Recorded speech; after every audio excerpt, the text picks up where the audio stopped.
مالونه و هستی درلوده نه یې د سرو زرو وشي درلوده. صحابه داسې خلک نه وو.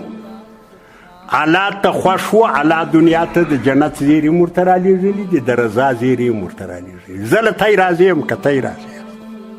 الله وایي صحابه داسې خلک وو.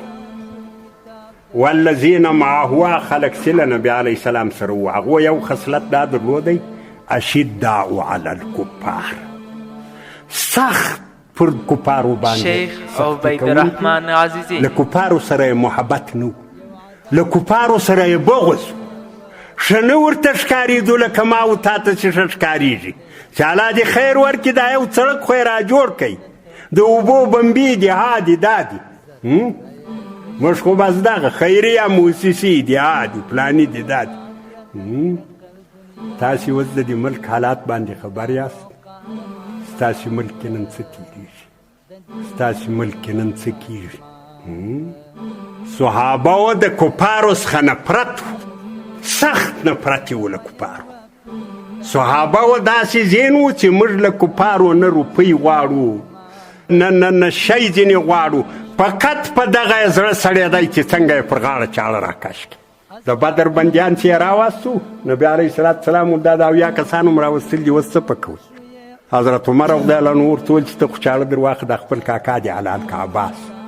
حضرت علي دې چاړه ور واخلي خپل ورور دې حلال کړي وقیل. ما ته چاړه راکړه، زه به فلانی د کاکا زوی چې هسې ځان دې خلاص کړو ورک دي، لا یم دې په دی نه کې آباد. اشداء علی الکفار، سخت دښمنان د کفار. زما او ستا پر چم نه و، دوستان، دوست هېوادونه، ستراتیژیک تړون پلانی. ستراتیژیک تړون سته پر موږ باندې هره ورځ غوندې ویستل کېږي. ما او تا غوندې نه وو صحابه. او خپله څنګه وو؟ رحماء بینهم، خپل مابین کې یو پر بل رحم. دغه یې نه و چې زه تا ته لیوه یم چې که دې هر وخت شاس وځاتي علما پر در کوم، ته ما ته یا بل عبل ته یا بل عبل ته. څنګه یو سړی برنکه ګیر کړي چې بیا یې بوزي روپۍ ځینې وخت. دا د ده افتخار ده، دا د ده پر موږ رحم ده، دا اداره ده. کاغذ چې باد راواړي دا دی پهلواني بولي. لا یې ولکه بې روپو زما له دفتره یوسي. صحابه دغه یې نه و، خپل مابین کې یو پر بل رحم. یو سړي په کور کې پسه حلال کوي، زیاتې یې وویلي و هلک ته دا د پسه سر و پښې په لاس ورکول، دا زموږ څنګي کې وروړه، دا به ماښام هغه باندې هلک په سر و پښې راووه، چا چې وویل چې دا پلاني رالیږلي یادول کښېږي. هلک چې ولاړی ده وویل چې یاره موږ خو لا نن ماښام څه بندوبست لرو، دا فلانی کور بې نه لري، هغه ته یې ورنه.